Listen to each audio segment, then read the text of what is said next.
जी अस्सलाम वालेकुम। Screen share हो रही है भाई? स्क्रीन नजर आ रही है? कैफ टू लेक्चर 23। अब आप हजरात जो पहला पेज निकाल लें जी, इसका पहली डेफिनेशन है जी, definition of tax. Tax is a collection of share of individual. Individual का शेयर कलेक्ट किया जाता है, या फिर ऑर्गेनाइजेशंस वगैरह हों जैसे कंपनीज, उनका शेयर कलेक्ट किया जाता है। कौन सा शेयर? उनकी इनकम का कुछ हिस्सा। इंडिविजुअल्स, एओपीज, कंपनीज जो हैं वो बना रही हों, कुछ ना कुछ बना रही हों, बेच रही हों, सर्विसेज दे रही हों, तो वो जो इनकम कमाते हैं उनकी इनकम का कुछ हिस्सा वो हुकूमत को शेयर करते हैं। जैसे आपको पता है हम इनकम प्रॉपर्टी का न्यूमेरिकल सॉल्व करते थे, तो जो इनकम आती थी उसका कुछ हिस्सा दे देते थे टैक्स के तौर पे हुकूमत को। पेज नंबर 1 है सईद बुक का। तो tax is collection of share of individual organization income by government under authority of law.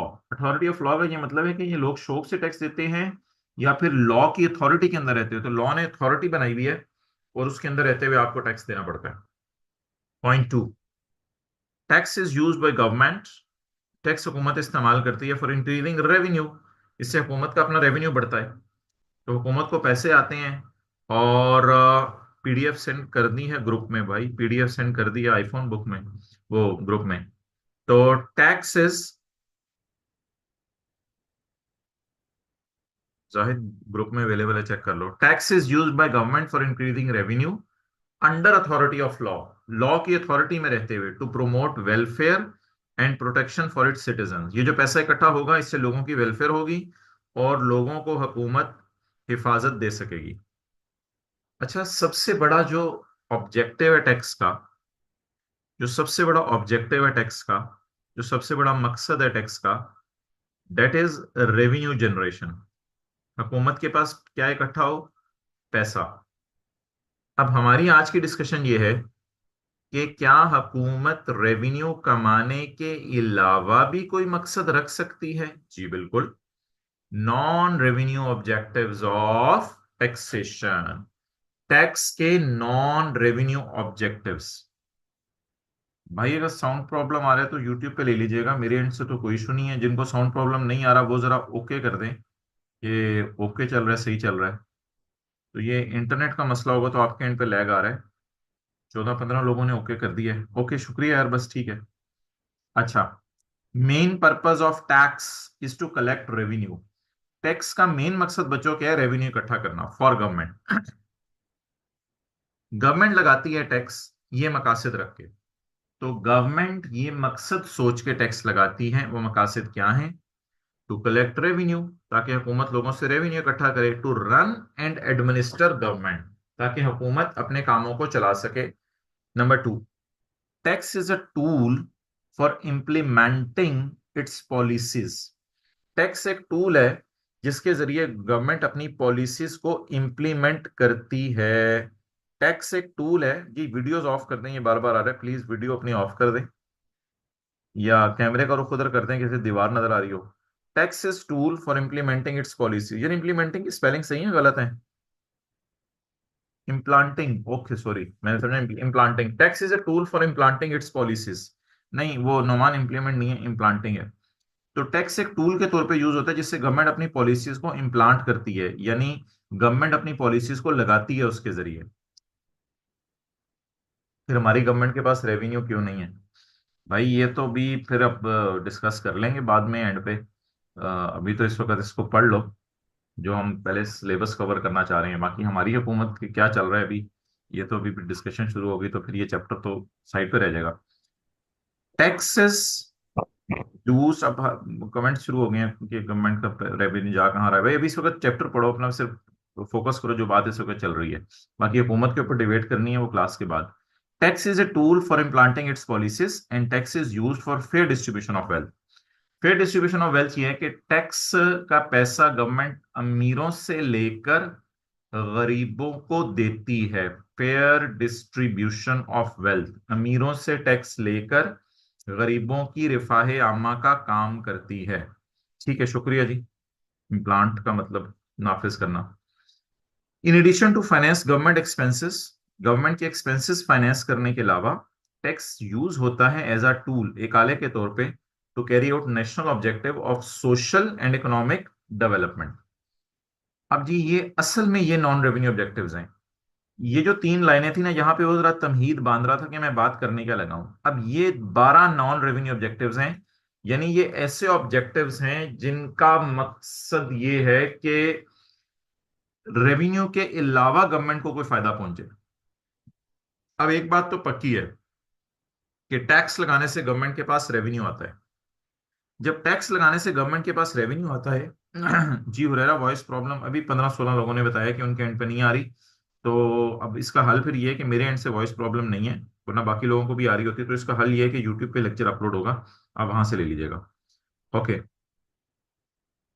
पहला मकसद जी, पहला मकसद जो है वो ये है, government can encourage, government encourage करती है, क्या इनकरेज करती है? Government can encourage the production of certain goods. ऊपर वाले तीन रेवेन्यू ऑब्जेक्टिव नहीं है आसिम। वो ऊपर वाले जो तीन है वो तमहीद बांध रहा है, क्योंकि पहला तो उसमें उसने रेवेन्यू ऑब्जेक्टिव लिखा है, अगले दो तो दूसरे लिखे हैं। जी एहतशाम, लेक्चर अपलोड हो जाएगा 4:30 पौने 5 इधर से जाएगा, अपलोड होगा मेरे घर से, फिर उधर डाउनलोड होगा, और डाउनलोड होने के बाद फिर यूट्यूब पे अपलोड होगा। इसमें जितना टाइम लगेगा वही लगेगा। अच्छा अब पढ़ाने दो यार, बस कर दो यार। गवर्नमेंट कैन इन, सादा सी बातें हम ऐसे प्रोलॉन्ग कर रहे हैं। Government can encourage the production of certain goods by introducing exemptions. तो आपको मैंने क्लास में बताया था कि एग्रीकल्चर इनकम पाकिस्तान में माफ है। तो इस वजह से होता यह है कि अगर आप एग्रीकल्चर एक्टिविटी पाकिस्तान में करें तो इसकी वजह से सर्टन गुड्स की प्रमोशन होती है, और लोग खुशी से एग्रीकल्चर इनकम कमाते हैं क्योंकि उनको पता है इस पर टैक्स नहीं देना। Number two, by charging high tax rate on imports government can encourage local purchase. आपको पता होगा इंपोर्टेड गाड़ियां जो बाहर के मुल्कों से आती हैं और कुछ और चीजें होती हैं ऐसी, जिनके ऊपर जो है हुकूमत ने टैक्स रेट काफी बढ़ाए हुए हैं। अब इंपोर्टेड चॉकलेट्स, इंपोर्टेड चीजें भी महंगी मिलती हैं। तो अब ये जो सारी चीजें हैं ये महंगी मिल रही हैं, इट मींस के इंपोर्टेड हैं। इससे होगा क्या, इंपोर्टेड चीजें जब महंगी मिलेंगी तो लोग लोकल मार्केट से चीजें परचेज करना पसंद करेंगे। Number three, taxes can be used to reduce inequalities in distribution of wealth. Taxes को यूज किया जाता है वेल्थ में इन इक्वालिटीज रिमूव करने के लिए। वो बात तो बड़ी इजीली पहले कवर हो गई कि टैक्स अमीर लोगों से लेके गरीबों में बांटा जाता है। जी जाहिद, बिल्कुल आपने सही कहा है।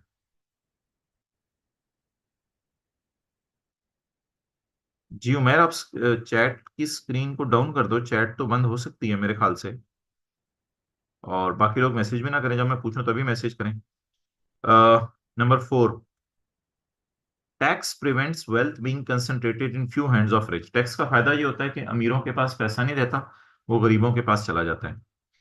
अमीर पैसा देते हैं, इससे गरीबों के पास जाता है। अब ये बहस इस वक्त मत करें कि गवर्नमेंट हमारी देती है नहीं देती है, ये तो बहस अभी नहीं, अभी हम इसको नॉन रेवेन्यू ऑब्जेक्टिव्स बस पढ़ रहे हैं, क्या होना चाहिए आइडियली। नेक्स्ट, दो दो through tax government can encounter the effect of inflation. Tax के जरिए गवर्नमेंट जो है इन्फ्लेशन का इम्पैक्ट जो है वो इनकाउंटर करती है। अब कैसे इन्फ्लेशन का इम्पैक्ट इनकाउंटर करती है?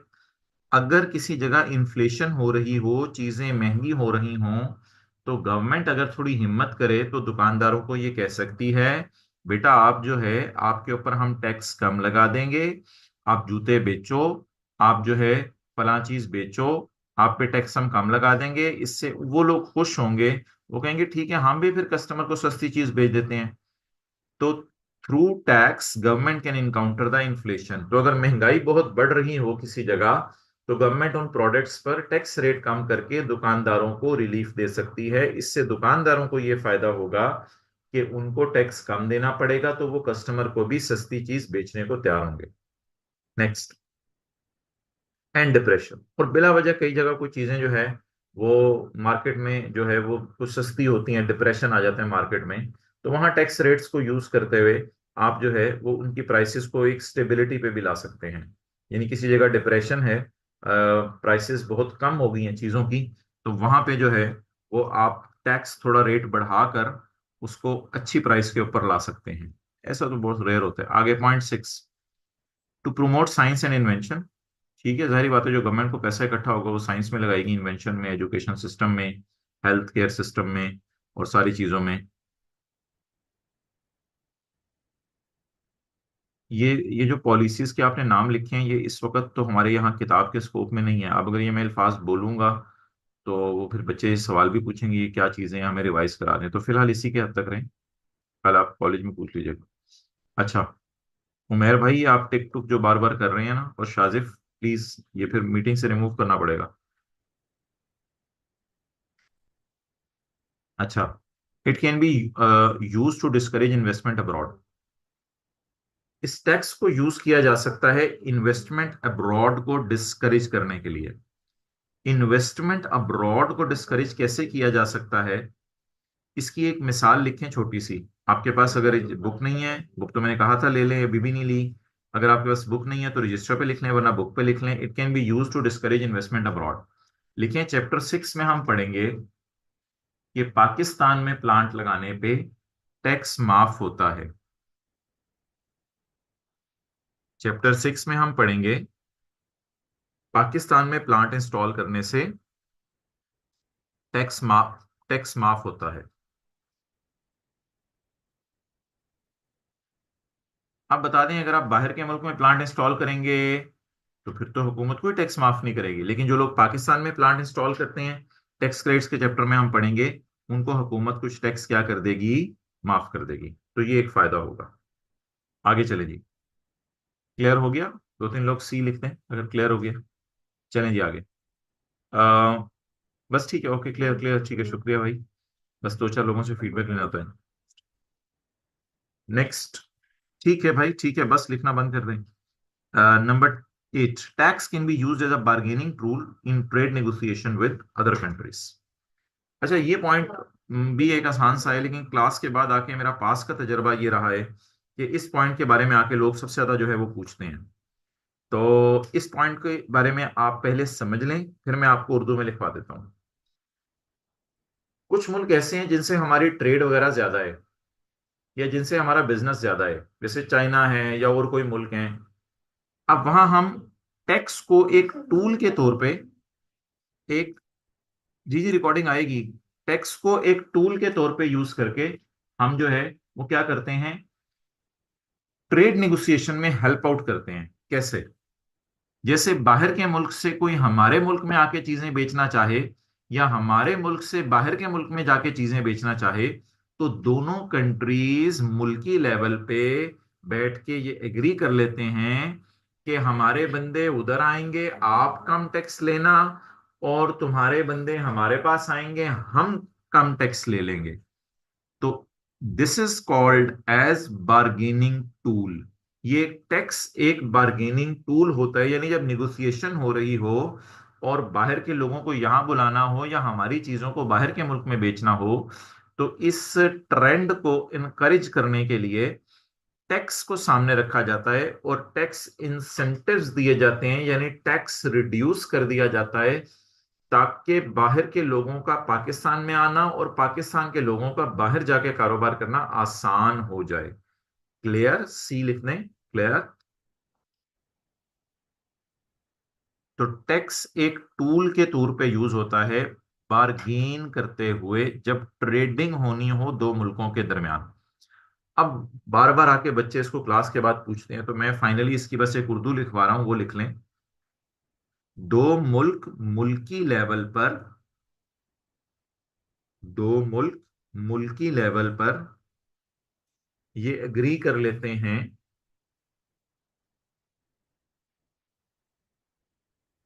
कि हम एक दूसरे से टैक्स कम लेंगे।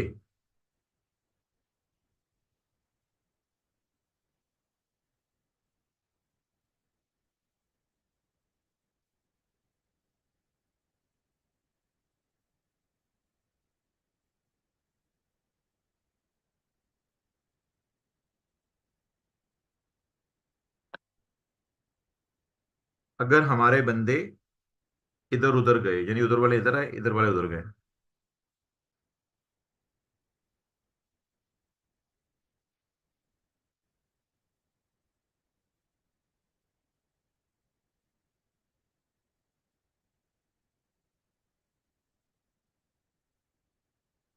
अच्छा, तो उमर बात आसान सी है, वेरी सिंपल, दोबारा सुन लो। जिन दो मुल्कों में आपस में ट्रेडिंग ज्यादा होती है, चीजों का खरीदना बेचना ज्यादा होता है, जैसे चाइना मिसाल ले लो, तो वो लोग मुल्की लेवल पर ट्रेड नेगोशिएशन कर लेते हैं कि आपके बंदे हमारी तरफ आए। देखें, ये वॉइस लैग का इशू नहीं आ रहा 90% लोगों को। जिनके हैंड पे नेट का इशू है शायद उन्हीं को आ रहा है, अभी मैंने पूछ भी लिया है।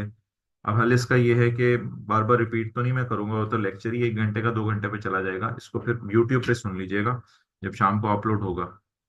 अच्छा, बेहतरीन चल रहा है, लिख दिया स्टूडेंट्स ने, नो वॉइस इशू। अच्छा, तो दो मुल्क पेज नंबर 1 है बुक का।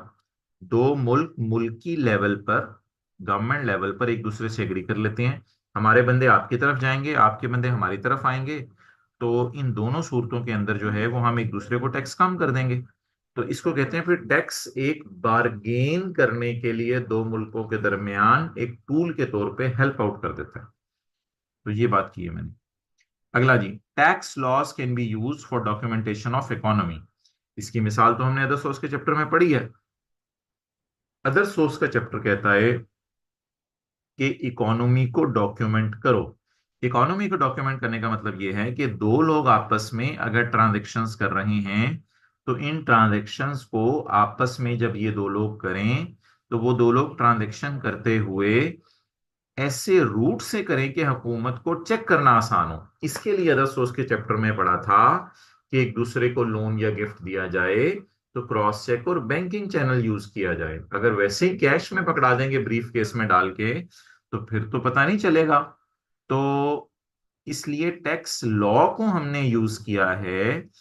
टैक्स लॉ हमें हेल्प कर देता है इस बात में कि एक दूसरे के दरमियान जो ट्रांजैक्शन हो रही है उसको टैक्स लॉ ने फोर्सफुली कह दिया कि थ्रू बैंकिंग चैनल्स करो, क्रॉस चेक से करो, उस ट्रांजैक्शन को कैश में ना करो। तो टैक्स लॉ ने तो हमें हेल्प कर दिया इसके अंदर। और अगर ये टैक्स लॉ में ये ना डाला जाता तो फिर लोग तो वैसे ही ट्रांजेक्शन्स करते रहते। और ऐसे ट्रांजेक्शन करने का नुकसान अब लोगों को क्या हो रहा है, अगर वो टैक्स लॉ को वायलेट करते हुए बैंकिंग चैनल से ट्रांजेक्शन नहीं करते तो गिफ्ट्स बेचारे इनकम में चले जाते हैं। हालांकि नॉर्मल हालात में तो गिफ्ट या लोन इनकम में नहीं जाते जो कैश में मिले हों। जी मोहम्मद अली। अच्छा, तो ये है tax loss can be use for documentation of economy. Banking channel से गवर्नमेंट को ये फायदा होता है कि कोई बंदा भी किसी को कहे मैंने इसको इतने पैसे दिए हैं, इतना उधार दिया है, इतना सब कुछ किया है, तो पता चल जाता है। वरना लोग ऐसे ही पैसे कमाते रहते हैं, एक दूसरे को देते रहते हैं, पता ही नहीं चलता किसने किसको कितने पैसे दिए। अच्छा,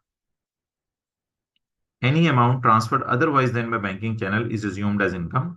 आगे लिख लें बेशक, in the chapter of other source था, जैसे जैसे अदर सोर्स के चैप्टर में हमने पढ़ा था। Next, government can discourage use of harmful goods by levying heavy rates of taxes on certain sector. जाहिर सी बात है, सिगरेट्स वगैरह और कोई चीजें हैं उसके ऊपर गवर्नमेंट ने जो है वो हार्मफुल है उसके ऊपर टैक्सेस बढ़ा देगी, तो फिर लोगों के लिए खरीदना मुश्किल हो जाएगा। Next, tax can be use to discourage certain undesirable sector activities. Same harmful undesirable एक ही बात है। Point 12, government can encourage research and development by introducing tax credits. तो अगर हुकूमत ये लोगों को कहे कि आप रिसर्च करो, डेवलपमेंट करो, पाकिस्तान में नई नई चीजें लाओ, तो इसके लिए हुकूमत टैक्स को यूज कर सकती है। कैसे?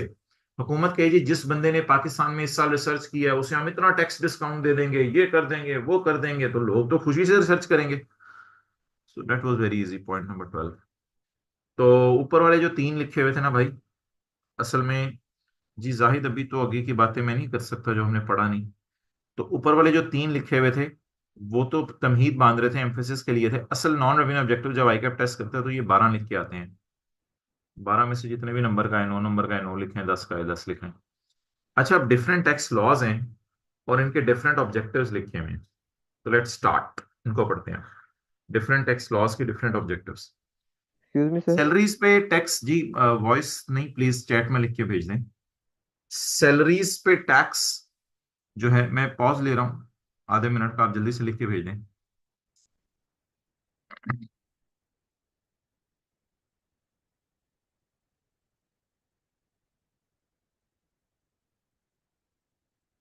ओके, सैलरीज पे टैक्स इसलिए लगता है ताकि हुकूमत रेवेन्यू इकट्ठा करे। अगर मनी ट्रांसफर हो बैंकिंग चैनल के अलावा तो इसको इनकम समझा जाता है। क्या ये अदर सोर्स के चैप्टर में हमने पढ़ा है? यस सर, जो प्लांट पर पाकिस्तान में टैक्स है, अगर ये 183 डेज से कम पाकिस्तान में रहे तो फिर फॉरेन में प्लांट लगाएंगे तब भी। भाई आप वेट कर लें चैप्टर 6 का, चैप्टर 6 में इंशाल्लाह इसके हम न्यूमेरिकल्स करेंगे और वहाँ कंडीशंस देखेंगे सारी इंशाल्लाह। तो अदर सोर्स के चैप्टर के अंदर हमने पढ़ा है कि मनी ट्रांसफर हो जाए अगर बैंकिंग चैनल के अलावा तो that will go into income from other source. अब इसका ऑब्जेक्टिव क्या है, इसका मकसद क्या है कि इकोनॉमी की डॉक्यूमेंटेशन हो। इकोनॉमी की डॉक्यूमेंटेशन का फायदा ये होता है कि हुकूमत को पता होता है कि जिसके पास भी पैसे आए हैं उसके पास कितने पैसे हैं, कितना अमीर है, क्या उसका जो है वो स्टेटस है। इससे फायदा ये होता है कि गवर्नमेंट अक्सर जो है वो लोग पैसे छुपाते हैं, घरों में रखते हैं, तो गवर्नमेंट उससे टैक्स नहीं ले पाती क्योंकि वो उन्होंने चोरी करके पैसे घरों में रख लिए होते हैं। और जो लोग बैंकिंग चैनल के जरिए ट्रांजेक्शन करते हैं उनको फिर हुकूमत प्रमोट करती है। मिसाल के तौर पे जैसे आप बैंक के जरिए किसी को गिफ्ट दे दें, लोन दे दें, तो वो उसके अंदर सोर्स में नहीं जाता, लेकिन जब ये लोग पकड़े जाते हैं तो पता चलता है कि इन्होंने पैसे किसी से अगले से लिए हुए हैं कैश की फॉर्म में, तो ये लोग मारे जाते हैं, उनके वो पैसे इनकम में चले जाते हैं। Next, tax on movable asset पे पैसे। नहीं, घर पे पैसे रखना कोई इलीगल तो नहीं है, लेकिन जो है वो बस ट्रांजेक्शन्स रूट होनी चाहिए बैंक से, फिर बैंक से निकलवा के घर में रख लें, उसमें तो कोई ऐसा मसला नहीं। डॉक्यूमेंटेशन, डॉक्यूमेंटेशन का मतलब होता है जैसे एक एक चीज है जुबानी कलामी, मैंने अपने दोस्त को पैसे दे दिए, तो ये इकोनॉमी में डॉक्यूमेंट तो कहीं नहीं हुए, लेकिन अगर मैं अपने दोस्त को चेक से पैसे दूं तो फिर बैंक स्टेटमेंट निकलवा के दोनों की देखा जा सकता है कि ये डॉक्यूमेंटेशन हो गई, हुकूमत के लेवल पे लोगों को पता चल गया। ओके क्लियर, जिन्होंने डॉक्यूमेंटेशन क्लास पूछा है। Next, tax on movable assets of tax payers. जो मूवेबल एसेट्स हैं टैक्स पेयर्स के, उन पे टैक्स लगता है। मूवेबल एसेट्स आपने पता पढ़े हैं चैप्टर के अंदर, ज्वेलरी है, पेंटिंग है, ये सारे हैं, इनके ऊपर टैक्स इसलिए लगता है ताकि अमीर लोग ये ज्वेलरी पेंटिंग वगैरह इस तरह की चीजें अफोर्ड करते हैं, तो इन लोगों को बेचें ज्वेलरी पेंटिंग वगैरह बेचें, कोई कॉइन कोई रेयर चीज इन्होंने रखी हो, जैसे इनको हम कैपिटल गेन के चैप्टर में हमने पढ़ी थी चीजें, गोल्ड वगैरह, आप ज्वेलरी वगैरह बेचें, तो ये बेचना जो है फेयर डिस्ट्रीब्यूशन ऑफ वेल्थ है। तो डेट इज, जी बिजनेस के चैप्टर में मोहम्मद अली ये डिस्कस करेंगे, फेयर डिस्ट्रीब्यूशन ऑफ वेल्थ। तो अमीरों से गरीबों के पास पैसा जाते हैं। Next, higher tax on import of luxury goods. इसका मकसद क्या होगा, जरा देखे बगैर बताएं। Higher tax on import of luxury goods, इसका मकसद क्या होगा, क्यों हुकूमत लग्जरी गुड्स पे महंगा ज्यादा रेट लगाती है?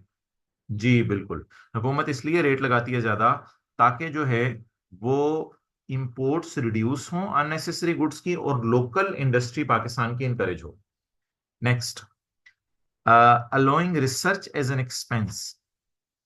अच्छा, in income from business, normally income from business के चैप्टर में हम पढ़ेंगे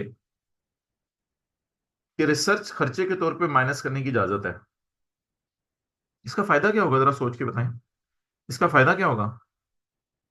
हाँ, अगर आप रिसर्च करें तो रिसर्च करने पे हुकूमत आपको टैक्स भी माफ कर सकती है, ऊपर हमने पढ़ा है, और रिसर्च करने पे हुकूमत आपको रिसर्च खर्चे में भी डालने दे सकती है। जैसे मैंने एक जगह बताया था ना, फाइन को खर्चे में नहीं डाला जा सकता, तो रिसर्च को खर्चे में डाला जा सकता है, कोई मसला नहीं।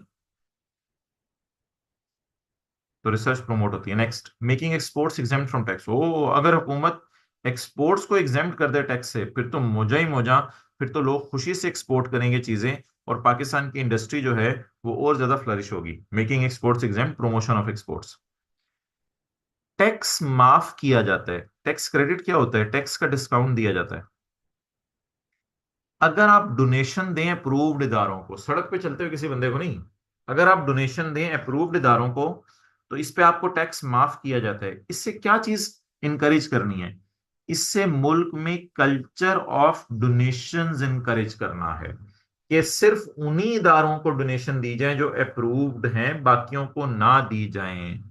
बहरहाल ऑब्वियसली डोनेशन कोई हमारे लिए जरूरी तो नहीं कि उन्हीं इदारों को दें, लेकिन हुकूमत कहती है कि मैं आपको टैक्स तभी माफ करूंगी जब आप उन्हीं इदारों को डोनेशन दें जो मैंने अप्रूव किए हैं, मैं अनअप्रूव्ड इदारों को डोनेशन नहीं दी जाएगी। तो बस कल्चर ऑफ डोनेशन इनकरेज करना मकसूद है। Next, tax credit on investments. Investments पे टैक्स माफ होगा। इन्वेस्टमेंट्स पे टैक्स माफ होने का मतलब ये है कि to promote investment in listed companies, अगर लिस्टेड कंपनीज की आप शेयर खरीदें, उनके ऊपर इन्वेस्टमेंट्स करें, तो उस पर टैक्स माफ होगा। अच्छा, ये जो था ना, ये ओल्ड लॉ में था। इस वक्त हमारे लॉ में ऐसी कोई बात नहीं है। ओल्ड लॉ में ये था, टैक्स रेट का मतलब डिस्काउंट होता है, ABXD। ये तो भाई चैप्टर 4 में डिस्कस हुआ था। Tax credit on investment, investment करने पे डिस्काउंट हो, तो promote investment in listed companies. इसकी ओल्ड लॉ में मिसाल थी। ओल्ड लॉ में ये था कि अगर आप लिस्टेड कंपनी के शेयर्स खरीदते हैं तो आपको टैक्स माफ होता है, लेकिन इस लॉ में ऐसी बात निकल गई हुई है। नेक्स्ट, तो ये मिसाल अभी अगर आप ना भी देख के आए, ठीक है, इसको हम क्रॉस भी कर सकते हैं। ये मिसाल इस वक्त नए लॉ में रेलिवेंट नहीं आई, कि आपकी बुक में शायद लिखी हुई थी, इस वजह से मैंने भी डिलीट नहीं की, लेकिन इस वक्त ऐसा नहीं है। Tax exemptions to software exports, इससे क्या होगा, फिर सॉफ्टवेयर इंडस्ट्री इंकरेज होगी। ये मेमोराइज करना है आपने, ओके। अगले पेज पे हैं।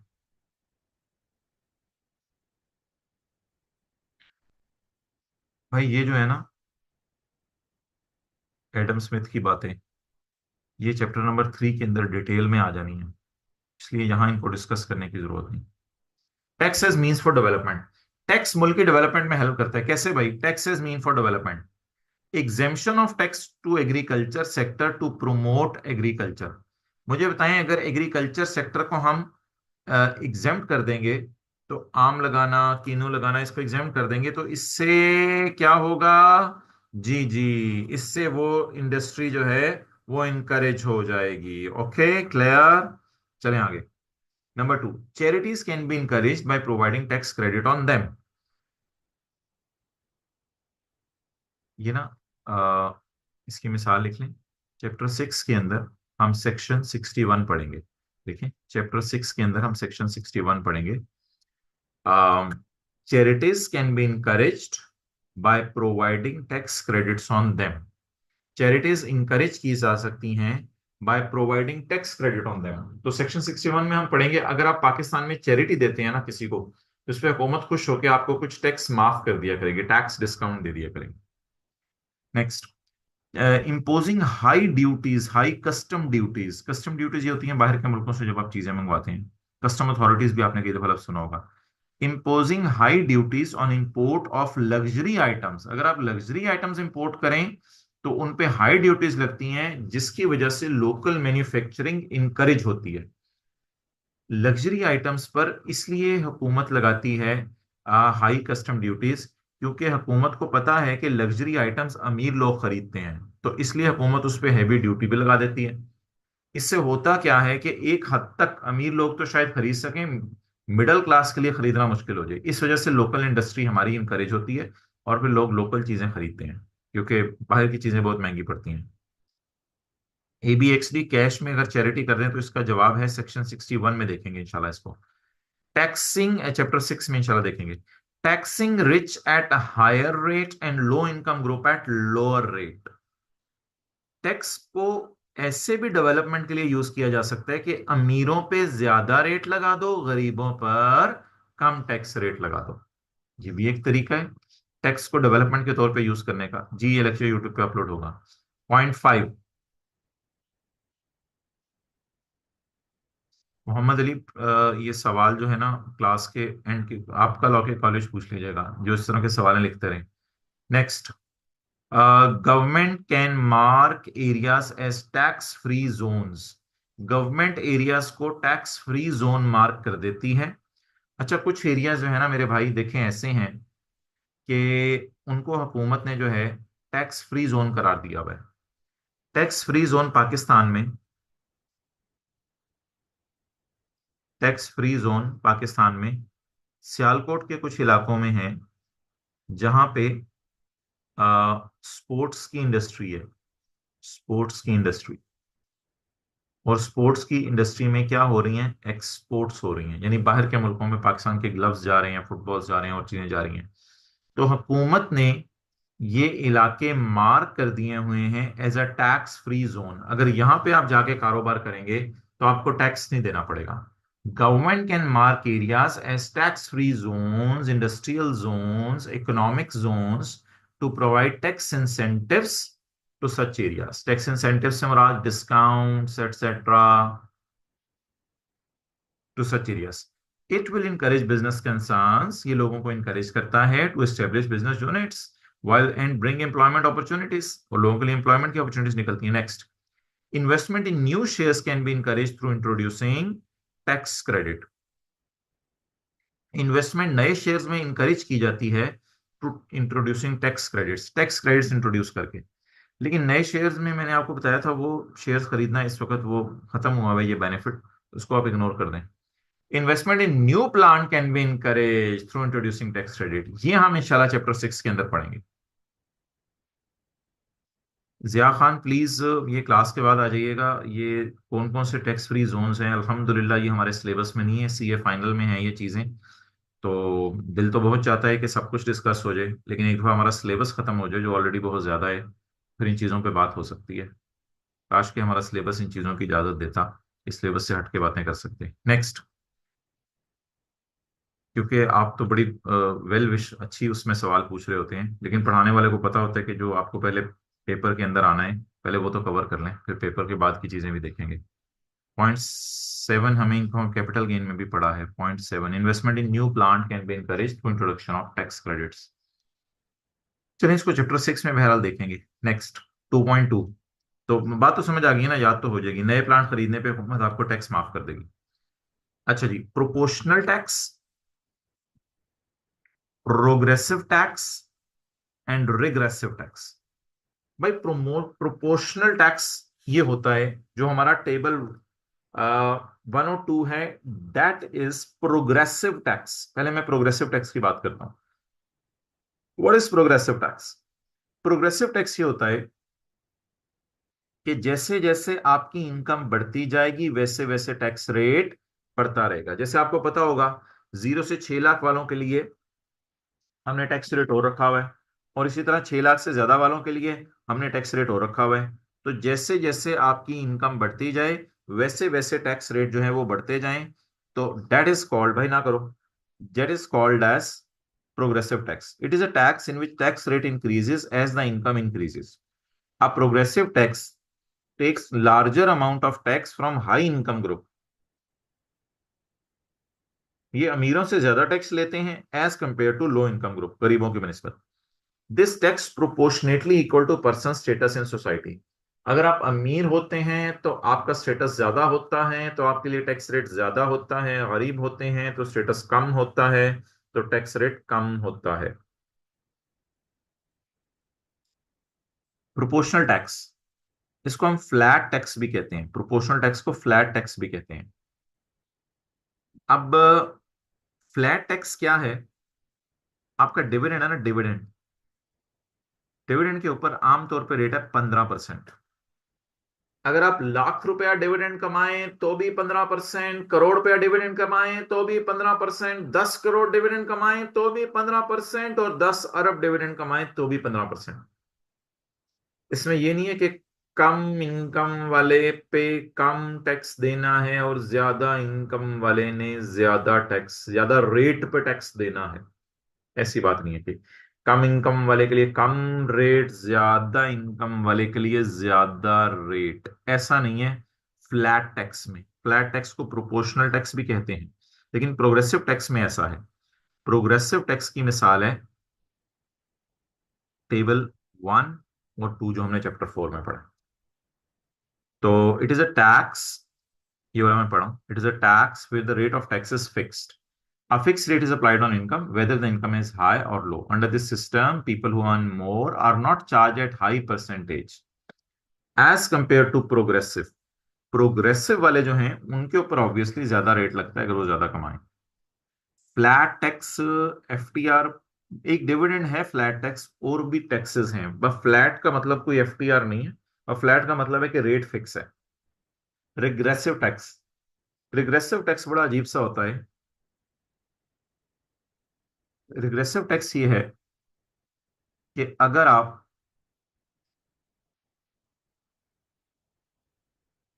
60 लाख से ज्यादा कमाएंगे,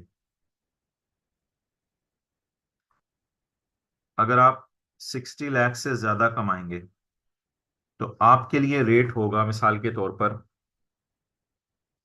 5%। अगर आप 30 से 60 लाख तक कमाएंगे तो आपके लिए रेट होगा 10%। और अगर आप 0 से 30 लाख तक कमाएंगे तो आपके लिए रेट होगा मिसाल के तौर पे 20%। कम कमाने वालों से ज्यादा टैक्स लिया जा रहा है और ज्यादा कमाने वालों से प्रोपोर्शनल टैक्स रेट क्या होता है सिकंदर? प्लीज ऐसा ना करो सिकंदर, इतनी डिटेल में भी बताया प्रोपोर्शनल टैक्स क्या होता है। प्रोपोर्शनल टैक्स फ्लैट टैक्स को ही कहते हैं ना, फ्लैट टैक्स का एक नाम है, बस यहाँ रेट फिक्स होता है। अच्छा, अब होगा क्या? कम कमाने वालों से ज्यादा रेट पे टैक्स लिया जा रहा है। नहीं, रेट की वैल्यू तो मैंने बता दी है, डिविडेंड के ऊपर रेट 15% है, वो मिसाल दे दी है मैंने आपको, इसकी मिसाल है। डिविडेंड के ऊपर जो 15% रेट लग रहा है वो इसकी मिसाल है। अच्छा, कम कमाने वालों से ज्यादा टैक्स लिया जा रहा है और ज्यादा कमाने वालों से कम टैक्स लिया जा रहा है। तो इसकी रीजन इज ये कि जो लोग कम कमाते हैं वो प्रोबेबली लॉ मेकर कहते हैं कम मेहनती होते हैं। तो मेहनती लोगों को कहा जाता है कि अगर तुम दिन रात एक करके 30 लाख से ज्यादा कमाते हो, 30 से 60 के दरमियान, फिर हम तुम्हारा टैक्स रेट 10% कर देंगे। और तुम 60 लाख से भी ज्यादा कमाने लग जाओ मेहनत करके, फिर हम तुम्हारा टैक्स रेट सिर्फ 5% कर देंगे। तो ये एक अजीब सा टैक्स है, रिग्रेसिव। कौन अडॉप्ट कर रहे हैं, क्या कर रहे हैं? काश ये हमारे इजाजत होती, सिलेबस हमारी इजाजत देता। हमारे सिलेबस में कोई रिग्रेसिव टैक्स की एग्जांपल नहीं है। ये टेबल नोट करना है तो कर लें, ये टेबल नोट करना है तो कर लें। रिग्रेसिव टैक्स रियल लाइफ में अप्लाई, गूगल पे जाके देख लें अगर किसी मुल्क में है, हो सकते हो। जी, जल्दी नोट करें। ओके,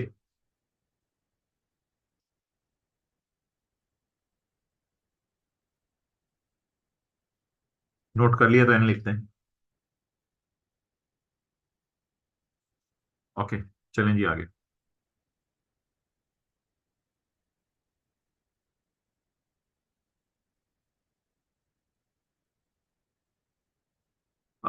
नेक्स्ट इज जी, अच्छा रिग्रेसिव टैक्स को पढ़ लेंगे देखो। It is a tax where the tax rate decreases as the amount of income increases. Where tax rate decreases as the amount of income increases. Income tax किस category में आएगा, progressive या regressive? Please हमारे table जो है वो किस category में है?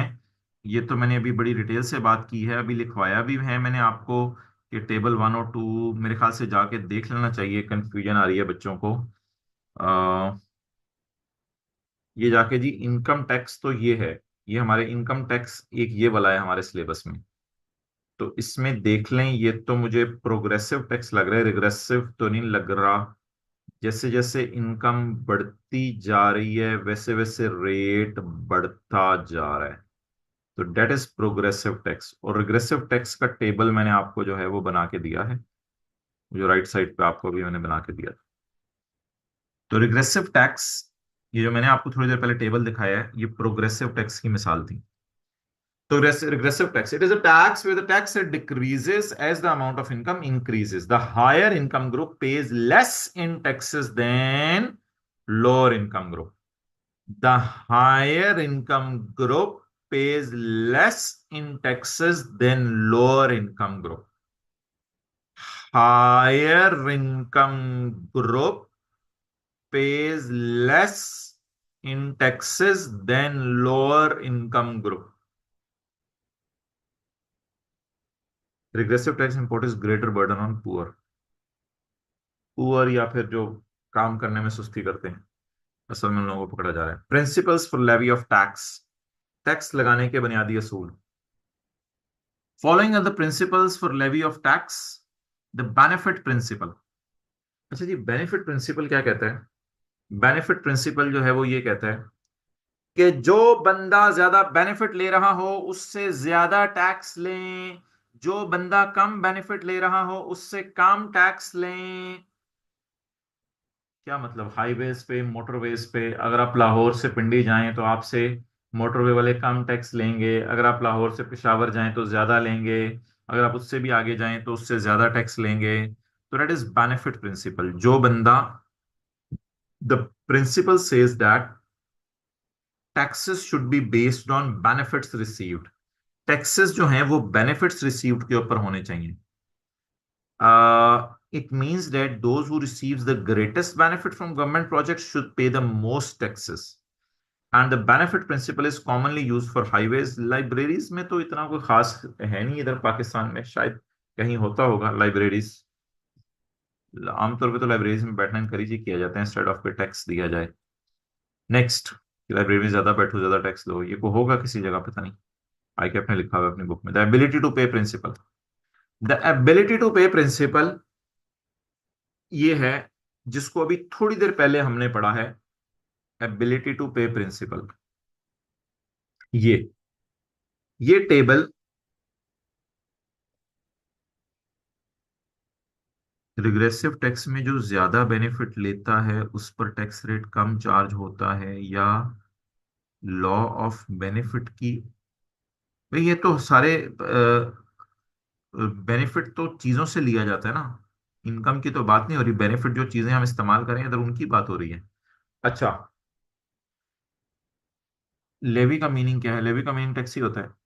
अच्छा, अब मोहतरम, हम ये बात कर रहे थे कि एबिलिटी टू पे प्रिंसिपल क्या है। ये टेबल आपके सामने एबिलिटी टू पे प्रिंसिपल है।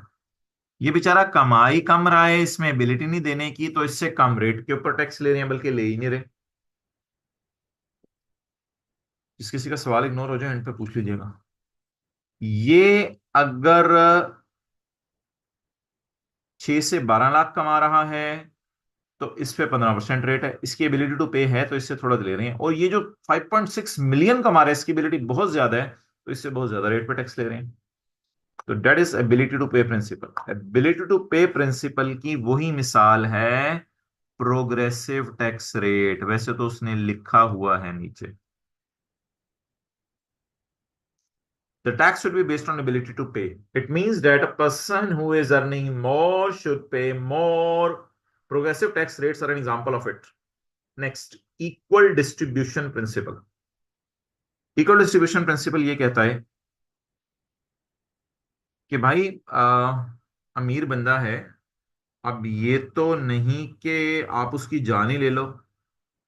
आप क्या करो, अमीर अगर कोई बंदा है तो आप ऐसा करो, आप जो है वो उस अमीर बंदे के लिए क्या करो, आप उस अमीर बंदे के लिए डिविडेंड का रेट 15 ही रख दो। हाँ, टैक्स तो आपके पास ज्यादा आ जाएगा ना।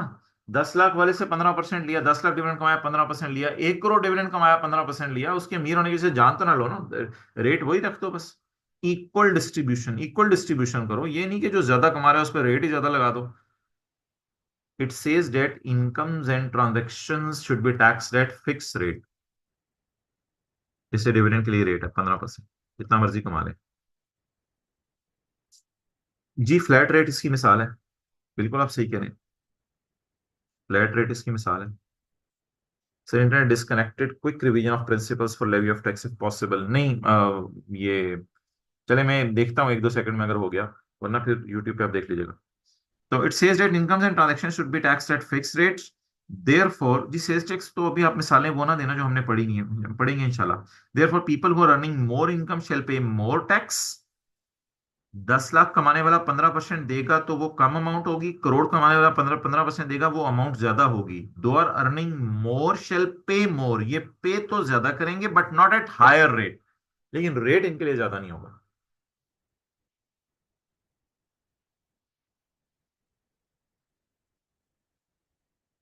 It says that incomes and transactions should be taxed at a fix rate. असल में इनकम तो ट्रांजेक्शन से ही जनरेट होती है ना। आप एक ट्रांजेक्शन करते हैं शेयर खरीदने की, जिसकी वजह से डिविडेंड इनकम जनरेट होती है। Okay, characteristics of tax laws. अच्छा, क्विक रिवीजन इसकी थी, क्या थी?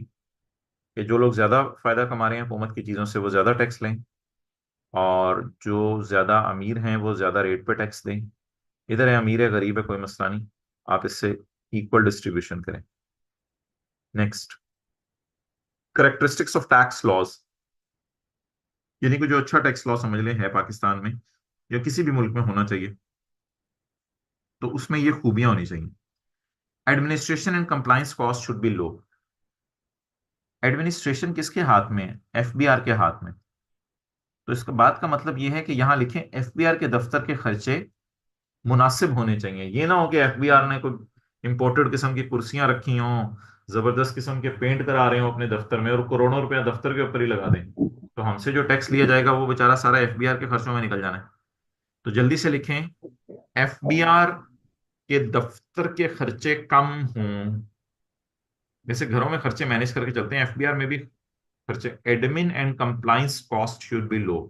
असल में एडमिनिस्ट्रेशन और कंप्लाइंस सारी एफबीआर के हाथ में है ना, तो इसको चाहिए कि अपने खर्चों को कंट्रोल करे, तो फिर सिस्टम अच्छा चलेगा।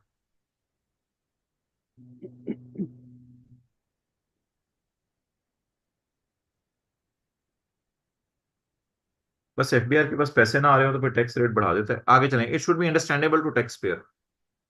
हमारा लॉ अंडरस्टैंडेबल है तो यू लिख दें। हमारा लॉ अंडरस्टैंडेबल है तो यू लिख दें। अच्छा, यू लिख दिया सबने? चलिए ठीक है भाई, आपकी बात अंडरस्टैंडेबल तो है, लेकिन फिर भी समझाना तो पड़ता ही है ना। अभी सैलरी बिजनेस आपको सब, वो सॉरी, कैपिटल गेन समझाया, प्रॉपर्टी समझाया, शायद आम बंदे को तो समझना है, लेकिन जो थोड़ा समझाने वाला हो तो फिर तो आगे समझ आ जाना चाहिए। तो it should be understandable to tax payer. The burden of taxes should be distributed in proportion to the ability of taxpayer। नहीं, एफबीआर कमिश्नर के पैसे एक्सपेंसेस अलग नहीं होते, एफबीआर में ही कमिश्नर काम करता है। अच्छा, the burden of taxes should be distributed in proportion to the ability of taxpayer. Burden जो है वो होना चाहिए in ability of, burden of taxes should be distributed in proportion to the ability of taxpayer. That is, it should be progressive in nature. ये तो अभी हमने पढ़ा है कि अगले बंदे पर इतना बर्डन डालो जितना वो बर्दाश्त कर सकता है। तो इसकी मिसाल मेरे भाई वही हो गई टेबल 1 और 2, जिसको अभी हमने प्रोग्रेसिव रेट्स कहा है। जैसे जैसे इनकम बढ़ती जाए वैसे वैसे टैक्स बढ़ता जाए। Next, the tax should B payable in cash. हाँ, ये तो सारे मुल्कों में इंकरेज किया जाता है कि टैक्स लोग आके कैश में पे करें। फिर चेक के क्लियर होने में टाइम लगता है, फिर चेक कई दफा डिसऑनर भी हो जाता है, 2 नंबर होता है, अगले बंदे के अकाउंट में पैसे नहीं होते। Tax should be payable in cash. It means that payment through check should not be accepted। Government को चाहिए वॉल्यूम, वॉइस, अच्छा वॉइस खत्म हो गई है, ये क्यों हुआ है भाई? वॉइस खत्म हो गई है भाई, अब आ रही है? देखो मेरे मेरे एंड से तो कोई चेंज नहीं आई। अब जरा आप, अब जरा आप बता दें, वॉइस आ रही है? अभी भी स्लो आ रही है? अब सही आ रही है? अभी भी स्लो आ रही है, स्लो आ रही हैं वॉइस क्यों स्लो आ रही है? ठीक हो गई है, ठीक हो गई है, अच्छा लिखने लग गए हैं बच्चे, ठीक हो गई है। चले मैं दोबारा फिर इस बात को बता बता देता हूँ। पॉइंट 3 कहता है जी, burden of taxes should be distributed in proportion to the, ठीक है ठीक है, सही हो गई है, मेजोरिटी लोगों ने कह दिया सही हो गई है। The burden of taxes should be distributed in proportion to the ability of the tax pair. Tax burden डालना चाहिए टैक्स पेयर की एबिलिटी के मुताबिक। तो जो ज्यादा अफोर्ड कर सकता है उस पर ज्यादा रेट लगा दें, जो कम अफोर्ड कर सकता है उस पर कम रेट लगा दें। ये पॉइंट 3 पढ़ा था हमने। Point 4, the tax should be payable in cash. Cash में टैक्स पे होना चाहिए क्योंकि चेक्स डिसऑनर या वो होने का खतरा होता है। Point 5, tax should be mandatory in nature. ये मैंडेटरी होना चाहिए या ऑप्शनल होना चाहिए? हाँ, मैंडेटरी होना चाहिए, बाइंडिंग होना चाहिए सबके लिए देना। And payment should not be voluntary. Voluntary means किसी की मर्जी है टैक्स दे दे, नहीं मर्जी ना टैक्स दे, ये तो नहीं होता कानून के अंदर। तो should be mandatory in nature. Taxes should be collected at a convenient time for tax payer. ये जरा लिख लें,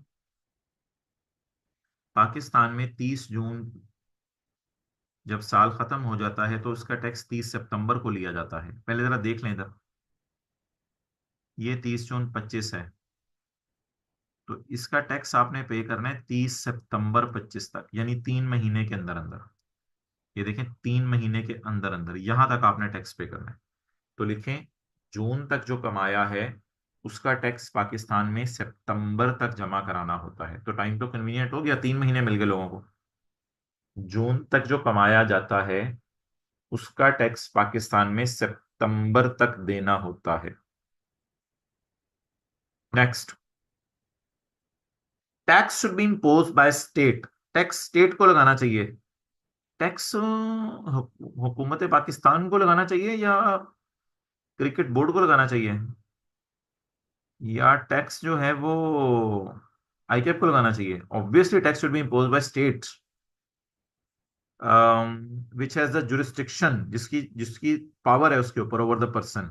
जुरिस्डिक्शन मींस इलाकाई पावर, उस इलाके में जो गवर्नमेंट है वो टैक्स लगाएगी। कई सूबे की गवर्नमेंट वाले टैक्स लेते हैं और कई फेडरल गवर्नमेंट वाले टैक्सेस लेते हैं। So taxes should be imposed by state which has the power over the person to recover. It should be imposed by parliament in Pakistan. Next, it is levied for public purpose. Tax इसलिए नहीं लगाना चाहिए कि सियासतदानों को फायदा हो, या tax इसलिए नहीं लगाना चाहिए कि एमएनएस एमपीएस को फायदा हो। टैक्स इसलिए लगाना चाहिए कि अवामुन नास को फायदा हो। That is, taxes are imposed to support government to implement projects. Taxes should B charge on incomes, incomes पे टैक्स लगाएं, ट्रांजैक्शंस पे टैक्स लगाएं, प्रॉपर्टीज पे टैक्स लगाएं। तो ये डिफरेंट मिसालें दे दी हैं कि इनकम्स पे लोग टैक्स लगाते हैं। कई दफा ट्रांजैक्शन होती है जैसे शेयर बेचना, उस पे टैक्स लगता है। कई दफा प्रॉपर्टीज पे टैक्स लगता है, जैसे हमने पढ़ा है कि अगर आप प्रॉपर्टी रेंट पे दे दें या बेच दें उस पर टैक्स है। तो डिफरेंट मिसालें हैं जब जब टैक्स लगता है। Okay, the principles of sound tax system. मुल्क के अंदर जो साउंड टैक्स सिस्टम होगा उसके कुछ प्रिंसिपल्स होंगे। सबसे पहला जो प्रिंसिपल है that is fiscal adequacy. Fiscal adequacy का मतलब यह है कि आप अपने पांव पर खड़े हों। हुकूमत को इतना टैक्स लगाना चाहिए कि हुकूमत को इतना टैक्स लगाना चाहिए कि ये अपने पांव पर खड़ी हो जाए। That is called as fiscal adequacy. The sources of revenue, revenue कमाने की sources should be sufficient. Government को कहां कहां से रेवेन्यू आ रहा है? सोर्सेज ऑफ रेवेन्यू तो गवर्नमेंट की बहुत हैं। इनकम टैक्स अलग कानून है, सेल्स टैक्स अलग कानून है। तो ये लिख लें सोर्सेज ऑफ रेवेन्यू है, गवर्नमेंट के रेवेन्यू कमाने की sources. The sources of revenue should be sufficient to meet expenses. इतनी गवर्नमेंट के पास सोर्सेज होनी चाहिए रेवेन्यू के, गवर्नमेंट अपने खर्चे पूरे कर सके। Revenues of government should be capable of expanding. Government का रेवेन्यू इस काबिल होना चाहिए कि एक्सपैंड हो सके। एक्सपैंड कैसे हो सकता है? एक्सपैंड ऐसे हो सकता है कि डिविडेंड का रेट आप 15% से 20% पे ले जाएं, लिख लें। तो इस तरह रेवेन्यू जो है वो एक्सपैंड हो जाएगा। इससे इससे रेवेन्यू जो है वो एक्सपैंड हो जाएगा।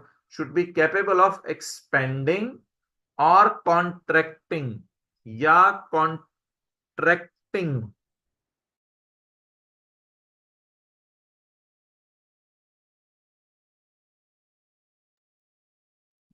तो कॉन्ट्रैक्टिंग का मतलब क्या है? कॉन्ट्रैक्टिंग का मतलब यह है कि आप एक्सपैंड करने की ये मिसाल है, और कॉन्ट्रैक्ट करने की ये मिसाल है कि डिविडेंड का रेट आप 15% से 12% पे कर दें in response to variation in public expenditure. Public expenditure का मतलब है लोगों के ऊपर जो हमने पैसा खर्च करना है उसके मुताबिक रेवेन्यू बढ़ाया भी जा सके।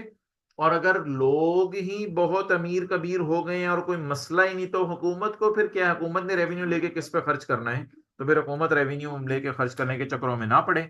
तो that is called as fiscal adequacy. हुकूमत को कम से कम इतना पैसा तो ले लेना चाहिए कि हुकूमत अपने पांव पे खड़ी हो सके। नेक्स्ट, इक्वालिटी और theoretical justice. Taxes charge must be based upon ability of citizen to pay. ये तो यार वही हो गया ना, टेबल 1 और 2। टेबल 1 और 2 जिसको हमने थोड़ी देर पहले प्रोग्रेसिव टैक्स कहा है, लिख लें। प्रोग्रेसिव टैक्स, जैसे जैसे इनकम बढ़ती जाए वैसे वैसे रेट बढ़ाते रहें। Taxes charge must be based upon ability of citizen to pay. Administrative feasibility. Administrative feasibility तो आसान सी बात है। Tax laws should be clear and plain to tax payer. Tax laws बड़े क्लियर होने चाहिए, आसान होने चाहिए, सादा होने चाहिए, ताकि एडमिनिस्ट्रेशन आसान हो ना। अगर बातों को इतना कॉम्प्लिकेटेड, प्रोसीजर्स को कॉम्प्लिकेटेड बना देंगे तो फिर मसला होगा। Capable and well trained public officers should enforce it. Capable लोगों को इसे इन्फोर्स करना चाहिए, अक्लमंद लोगों को। Time of payment should be convenient. Time of payment के आगे तो लिख लें कि 30 जून वाला टैक्स पाकिस्तान में 30 सितंबर को जमा कराया जाता है। 30 जून वाला टैक्स पाकिस्तान में 30 सितंबर को जमा करवाया जाता है। Okay, next. कंसिस्टेंसी और compatibility with economic goals. Economic goal को पहले सामने रखना चाहिए। जारी बात है, फुटबॉल के मैदान में गोल को सामने रख के फिर बॉल को लेके जाना शुरू करते हैं ना, अन्य बात नहीं बॉल को लेके जा रहे होते। तो इकोनॉमिक गोल पहले सामने होना चाहिए, उससे कंसिस्टेंट रख के टैक्स रिकवर करना चाहिए। तो इकोनॉमिक गोल जो हो, मिसाल के तौर पे कोई एक सूबा है जहां पे लोगों को जो है वो सड़कें की बहुत ज्यादा जरूरत है, तो पहले ये गोल सेट करें कि यहाँ जरूरत क्या है।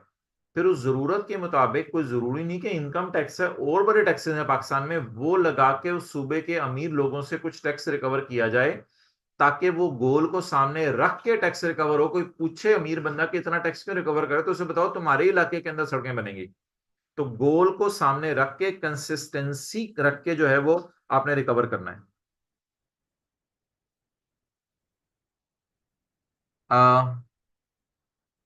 टैक्स, ये भाई आप सवाल चैप्टर 15 में पूछना, जब 30 सितंबर, वहां हम एक्सटेंशन की बातें करेंगे।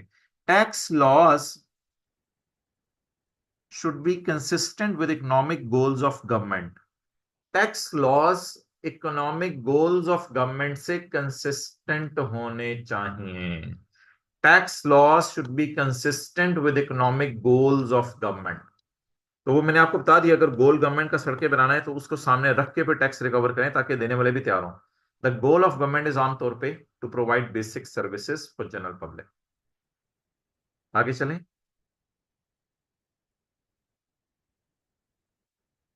चेक से इसलिए पेमेंट नहीं ली जाती क्योंकि फिर जो है वो चेक, अगर आप गवर्नमेंट पे जाके जमा कराएं तो क्लियर होने में भी कुछ दिन लग जाते हैं। और वो ऊपर लिखा हुआ था ना कि चेक से कैश पे ना, वो चेक से टैक्स पे ना करें, तो ये सवाल है आपका शायद। तो यही वजह, समझ आ गया आपको? चलें ठीक है, आगे आ जाएं फिर। बस करते हैं, पास पेपर देख लें। अच्छा, ये हेडिंग्स, नहीं बस खत्म हो गया, काफी है। अच्छा, ये हेडिंग्स देख लें जरा क्या थी। हेडिंग्स थी, पहला तो था डेफिनेशन ऑफ टैक्स। अगली हेडिंग थी non revenue objectives of tax. उसके बाद कुछ टैक्स लॉज थे और उनके ऑब्जेक्टिव्स बताए हुए थे। जी, ये मैंने डिसाइड करना है। इवोटेक और माइटी आप आपस में डिस्कशन ना करें। इवोटेक के जवाब में माइटी जवाब दे रहे हैं, छोड़े ना भी। Tax as means for development.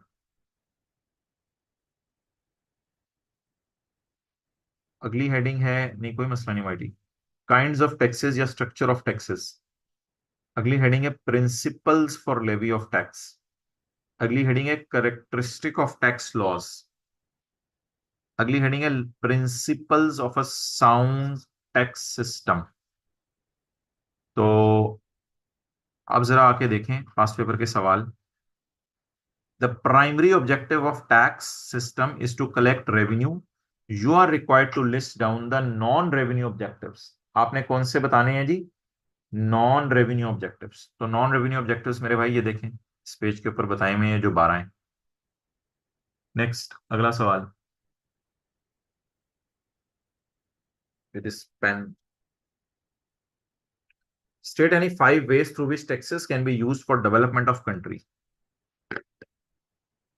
जी रिजवान, आप ग्रुप में अगर एडिट हैं तो ग्रुप में शेयर हो गया है। अच्छा, state any 5 ways through which tax can be used as development of country. तो टैक्सेस कैसे डेवलपमेंट ऑफ कंट्री के लिए यूज होते हैं, तो ये पेज नंबर 2 है मेरे ख्याल से बुक का, taxes as means for development. Question 3 अभी हम नहीं कर सकते। 10 मार्क्स हैं, 12 पॉइंट्स हैं, तो कोई नहीं, एक दो पॉइंट एक्स्ट्रा लिखा है, ताकि कोई पॉइंट तो गलत हो तो उम्मीद है कि अगले पॉइंट को चेक करके उसमें मार्क्स दे दे। नहीं, वाइट टेबल, अगर कोई चीज कैपिटल कहेंगे चैप्टर में पढ़ाई नहीं तो वो फिर कैसे टेस्ट होगी। Question 4। Beside financing government operational expenses, government अपने डेली के खर्चे पूरे करने की बजाय टैक्स को इस्तेमाल करती है एक आले के तौर पे ताकि सोशल और इकोनॉमिक डेवलपमेंट हो। 5 नॉन रेवेन्यू ऑब्जेक्टिव्स बताएं टैक्स के। 5 non revenue objectives of tax. तो नॉन रेवेन्यू ऑब्जेक्टिव्स तो ये है मेरे भाई, ये 12।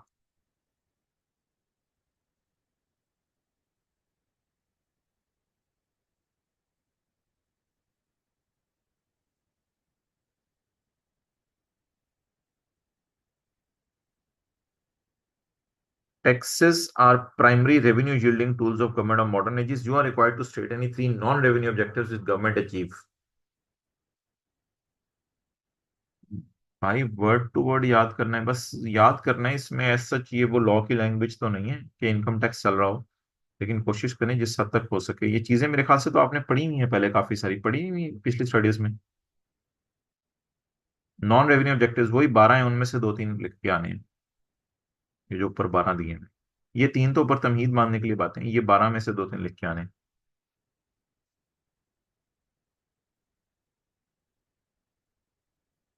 भैया मैं सारी बातों के अब जवाब दे देता हूँ, अभी मुझे पास पेपर डिस्कस करने दें। अच्छा, briefly discuss 3 broad principles for levy of tax. 3 मोटे मोटे प्रिंसिपल्स कौन से हैं टैक्स लगाने के? प्रिंसिपल्स ढूंढ लेते हैं, या वाइस प्रिंसिपल्स जो भी पूछे हुए हैं इसने। ये हैं principles. Briefly explain any 3 indirect taxes. ये नहीं भी हम कर सकते। State any 5 ways by which tax can be used for development of country। 5 ways in tax can be used as development of country, ये 2.1 जो है।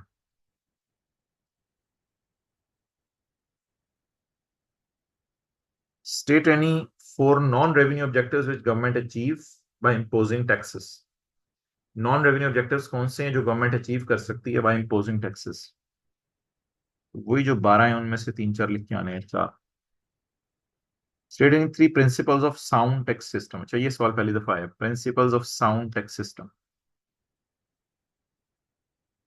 ये जो एंड पे हमने पढ़ा है 2.5, principles of sound tax system. Discuss principles of sound tax system, वही जो भी दिखाया आप।